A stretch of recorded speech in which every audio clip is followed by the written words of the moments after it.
শুরুতে জানিয়ে দেব, নেতানিয়াহুকে ভয়ঙ্কর পরিণতি ভোগের হুমকি দিলেন ভ্লাদিমির পুতিন।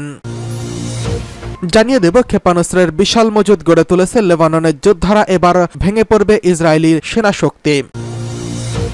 জানিয়ে দেব, ইসরায়েলি গবেষকদের স্বীকারোক্তি, এবার ইসরায়েলের পরাজয় খুবই সন্নিকটে। সর্বশেষ জানিয়ে দেব, লেবাননে হামলা হলে বিপদে পড়ে যাবে তুরস্ক, উদ্বিগ্ন প্রকাশ করেছেন এরদোয়ান। নেতানিয়াহুকে ভয়ঙ্কর পরিণতি ভোগের হুমকি দিলেন ভ্লাদিমির পুতিন। গাজা যুদ্ধ নিয়ে বছর জুড়ে উত্তপ্ত হয়ে আছে বিশ্ব রাজনীতি। 3 বছরের পুরনো রাশিয়া ইউক্রেন যুদ্ধ নিয়ে এমনিতেই ফিরে এসেছে স্নায়ুযুদ্ধ পরবর্তী বিশ্ব রাজনীতি। এই আগুনে ঘি ঢেলেছে হামাসের বিরুদ্ধে ইসরায়েলের সর্বাত্মক যুদ্ধ। ফলে বিশ্ব নেতারা এখন ইউরোপ ও মধ্যপ্রাচ্য 2 ফ্রন্টেই নিজেদের সরব উপস্থিতি জানান দিচ্ছেন। চলমান পরিস্থিতিতে বাড়ছে আরেকটি বিশ্বযুদ্ধের শঙ্কা। এরই মধ্যে ইসরায়েলকে এক প্রকার হুমকি দিয়েছে পরমাণু পরাশক্তি রাশিয়া। রুশ সংবাদ মাধ্যম আরটি এক প্রতিবেদনে বলা হয়, রুশ বাহিনীর বিরুদ্ধে লড়াই করতে নিজের কিয়েভকে প্যাট্রিয়ট আকাশ প্রতিরক্ষা ব্যবস্থা সরবরাহ করার একটি চুক্তি স্বাক্ষর করতে চাইছে ইসরায়েল। যুক্তরাষ্ট্রের মধ্যস্থতায় এই চুক্তি সম্পাদন করতে হবে। এমনটা হলে ইসরায়েলকে তার ভয়ঙ্কর পরিণতি ভোগ করতে হবে বলেও হুঁশিয়ারি দিয়েছে মস্কো। এমনটাই জানান জাতিসংঘের রুশ রাষ্ট্রদূত ভ্যাসিলি নেভেনজিয়া। তিনি জানান, ইসরায়েলকে সরবরাহ করা 8টি পুরাতন প্যাট্রিয়ট আকাশ প্রতিরক্ষা ব্যবস্থা কিয়েভকে সরবরাহ করার জন্য ওয়াশিংটন, তেল আবিব ও কিয়েভের মধ্যে একটি আলোচনা অনুষ্ঠিত হয়েছে। সংশ্লিষ্ট সূত্রের বরাতে গেল সপ্তাহে এমন তথ্য জানায় দ্য ফাইন্যান্সিয়াল টাইমস। এই চুক্তি স্বাক্ষর করা হলে মস্কোর সঙ্গে তেল আবিবের সম্পর্ক ক্ষতিগ্রস্ত হবে বলে জানান জাতিসংঘে নিযুক্ত মস্কোর রাষ্ট্রদূত।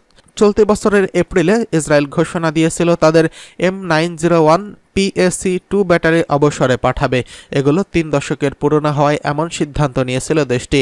এর পরিবর্তে আরও আধুনিক আকাশ প্রতিরক্ষা ব্যবস্থা মোতায়েন করার কথা জানায় ইসরায়েলি প্রতিরক্ষা বাহিনী। তবে বিশ্লেষকরা মনে করছেন, এখনই সব ব্যাটারিকে পরিষেবার বাহিরে পাঠাবেন না তেল আবিব। মূলত লেবাননের হিজবুল্লাহ গোষ্ঠীর সঙ্গে ইসরায়েলের চলমান উত্তেজনার ফলে এমনটি করা হচ্ছে বলে মনে করা হচ্ছে। ফিনান্সিয়াল টাইমসের প্রতিবেদন অনুসারে এসব আকাশ প্রতিরক্ষা ব্যবস্থা প্রথমে যুক্তরাষ্ট্রে পাঠানো হবে, তারপর সেখান থেকে ইউক্রেনে সরবরাহ করা হবে।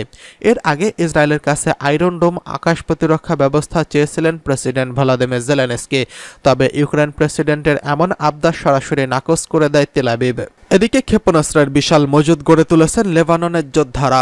ফিলিস্তিনের গাজায় ইসরায়েলি নরকীয় হামলা শুরুর পর থেকে যেই শক্তিগুলো সরাসরি গাজার পক্ষে দাঁড়িয়েছিল তার মধ্যে অন্যতম হিজবুল্লাহ। লেবাননের ইসলামী গোষ্ঠীটিকে বিশ্বের রাষ্ট্রবিহীন সবচেয়ে দুর্ধর্ষ ও সুশৃঙ্খল সামরিক বাহিনী হিসেবে গণ্য করা হয়। গোষ্ঠীটি বরাবরই ইসরায়েলের অভ্যন্তরে তাদের হামলার সক্ষমতার প্রমাণ দিয়ে আসছে। সম্প্রতি ইসরায়েল ও লেবাননের মধ্যে উত্তেজনা চরমভাবে বৃদ্ধি পেয়েছে। গাজায় ইসরায়েলে অনবরত বোমা হামলার প্রতিবাদে তেল আবিব, হাইফা সহ ইহুদিবাদীদের অন্যান্য শহর লক্ষ্য করে ডজন ডজন রকেট ও ক্ষেপণাস্ত্র ছুড়ছে লেবানন। এসব হামলায় যোগ দিচ্ছে অন্যান্য ইসলামপন্থী গোষ্ঠীগুলো। বেছে নিয়েছে তাদের টার্গেট করা সামরিক স্থাপনা, সেনাদের অবস্থান ও সমুদ্র বন্দর সহ গুরুত্বপূর্ণ সব এলাকা। হিজবুল্লাহর প্রতিরোধ হামলায় আতঙ্ক ছড়িয়ে পড়েছে ইসরায়েলের উত্তরাঞ্চলে। সব ধরনের হামলার আশঙ্কায় পালিয়ে যেতে শুরু করেছে বিভিন্ন এলাকার বাসিন্দারা। এমন পরিস্থিতিতে লেবাননে সর্বাত্মক হামলা শুরুর হুঙ্কার দিয়েছে ইসরায়েলি প্রধানমন্ত্রী বেঞ্জামিন নেতানিয়াহু। নেতানিয়াহু যখন ইসরায়েলি সেনাবাহিনীকে যুদ্ধ ফ্রন্টের জন্য প্রস্তুত হতে বলেছেন, তখন চারদিক থেকে তাকে সতর্ক করেছে ইসরায়েলি কর্মকর্তারা। হিজবুল্লাহর কাছে মজুদ অস্ত্রে উদ্বিগ্ন তারা মনে করছেন, হামাসের উপর হামলা যতটা সহজ ছিল, হিজবুল্লাহ ততটা সহজ প্রতিপক্ষ নাই। প্রকৃতপক্ষে ইরান সমর্থিত হিজবুল্লাহর শক্তি নিয়ে পরিষ্কার কোনো ধারণাই নেই তাদের। ইসরায়েলের শীর্ষ সমর কর্মকর্তা প্রকাশ্যে স্বীকার করেছেন, হামাসের চেয়ে বহুগুণে শক্তিশালী হিজবুল্লাহ। এমন সময় হিজবুল্লাহর অস্ত্র সম্ভার নিয়ে চাঞ্চল্যকর তথ্য দিলেন ইসরায়েলের সামরিক বাহিনী ও সাবেক অর্থনৈতিক উপদেষ্টা ব্রিগেডিয়ার জেনারেল রাম আনিচাম। তিনি বলেছেন, লেবাননে ইসলামী প্রতিরোধ আন্দোলন হিজবুল্লাহ হচ্ছে বিশ্বের শীর্ষ 5টি রকেট পরাশক্তির একটি। হিজবুল্লাহর হাতে থাকা রকেটের সংখ্যাগত দিক বিবেচনা করে তিনি এসব কথা বলেছেন। তিনি বলেন, আমেরিকা, চীন, রাশিয়া ও জার্মানির পাশাপাশি হিজবুল্লাহর হাতে সবচেয়ে বেশি রকেট রয়েছে, কিন্তু ইসরায়েলের জনগণ তাদের এই ক্ষেপণাস্ত্র শক্তির হুমকি সম্পর্কে বুঝতে পারছে না। আমিনাস জোর দিয়ে বলেন, পুরো লেবাননকে মোকাবিলা করা ছাড়া ইসরায়েলের হিজবুল্লাহর সঙ্গে লড়াই করতে পারবে না। যখন সীমান্ত প্রতিদিন হিজবুল্লাহ ও ইসরায়েলের বর্বর সেনাদের মধ্যে সংঘাত হচ্ছে এবং দখলদার ইসরায়েলে হিজবুল্লাহর বিরুদ্ধে সর্বাত্মক যুদ্ধের হুমকি দিয়েছে, তখন জেনারেল এসব কথা বললেন। অন্যদিকে হিজবুল্লাহর কর্মকর্তারা বারবার বলে আসছে তারা ইহুদিবাদীদের সঙ্গে সংঘাতে জড়াতে চান না, কিন্তু ইসরায়েল যদি যুদ্ধ করে তাহলে তা মোকাবেলা করতে হিজবুল্লাহ প্রস্তুত রয়েছে। সম্প্রতি হিজবুল্লাহর মহাসচিব সৈয়দ হাসান নাসরুল্লাহ বলেন, বর্বর এই শক্তি যদি আগ্রাসন চালায় তাহলে ইসরায়েলের ভেতরে কোনো নিরাপদ স্থান থাকবে না। এছাড়া লেবাননের গ্র্যান্ড শিয়া মুফতি শেখ আহমদ কাবালান বলেছেন, হিজবুল্লাহ এতে প্রচুর পরিমাণে বিভিন্ন ধরনের ক্ষেপণাস্ত্র রয়েছে এবং ইসরায়েল যুদ্ধ শুরু করলে প্রতিরোধ যোদ্ধারা ইসরায়েলকে লক্ষ্য করে অন্তত 5 লাখ ক্ষেপণাস্ত্র ছুড়তে পারবে। এবার ইসরায়েলের পরাজয় একেবারেই সন্নিকটে, আতঙ্কে আছে নেতানিয়াহু। গাজা যুদ্ধে ইসরায়েলের পরাজয় একেবারেই সন্নিকটে। যুদ্ধে ব্যর্থতার বিষয়টি ঢেকে রাখতেই এমন গাজায় লাগাতার হামলা চালানো হচ্ছে। হামাস ইসরায়েল যুদ্ধ নিয়ে এমনই বিস্ফোরক মন্তব্য করেছেন প্রাচীন ইতিহাসের একজন গবেষক। ইসরায়েলের প্রধানমন্ত্রী বেঞ্জামিন নেতানিয়াহুকে নিয়েও মন্তব্য করেছেন এই গবেষক। তার দাবি, ইসরায়েলের ব্যর্থতার দ্বারপ্রান্তে রয়েছে, আর এর জন্য একমাত্র দায়ী বেনিয়ামিন নেতানিয়াহু। সর্বশেষ ইসরায়েলকে রক্ষার একটি পথও বাতলে দিয়েছেন তিনি। ইসরায়েল বিজয়ের যুগ শেষ হয়ে গেছে। নেতানিয়াহু এখন উচিত ব্যর্থতার ভেতর থেকেই বিজয় কল্পনা করা। জেমান ইসরায়েলের নিউজ সাইটে প্রকাশিত একটি নিবন্ধে এমন মন্তব্য করেছেন।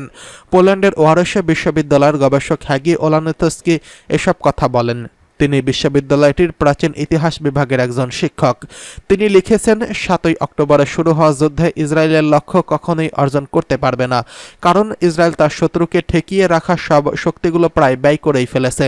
তার আর বর্ধিত কোনো শক্তি সামর্থ্য বাকি নেই।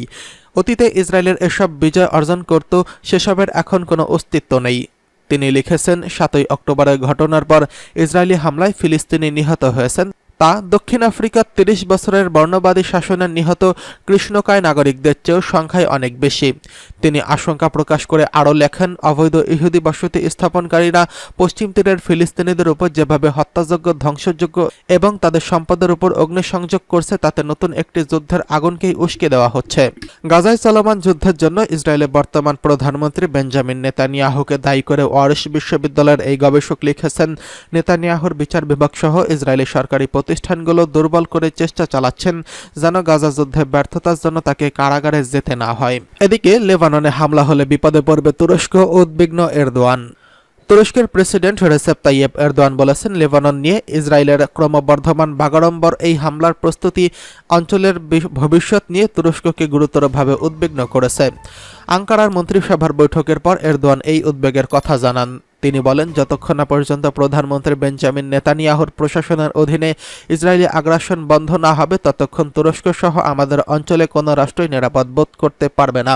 অক্টোবরে গাজা যুদ্ধ শুরুর পর থেকে হিজবুল্লাহ ও ইসরায়েলের প্রতিরক্ষা বাহিনীর মধ্যে তীব্র উত্তেজনা বিরাজ করছে। দুই পক্ষই সীমান্তে স্বল্প মাত্রায় ব্যালিস্টিক ক্ষেপণাস্ত্র চালিয়ে যাচ্ছে। কিন্তু সম্প্রতি উত্তেজনার বড় ধরনের যুদ্ধের উদ্বেগ তৈরি হয়েছে। লেবাননের গোষ্ঠীটি বলেছে, গাজায় হামলা বন্ধের দাবিতে ইসরায়েলের ড্রোন মিসাইল হামলা অব্যাহত রাখা হয়েছে। তাদের পুরো মাত্রায় যুদ্ধের ইচ্ছে নেই। গাজায় ইসরায়েলের হত্যাযজ্ঞ বন্ধে চাপ প্রয়োগ করতেই কেবল সীমান্তে অস্থির করে রেখেছে তারা।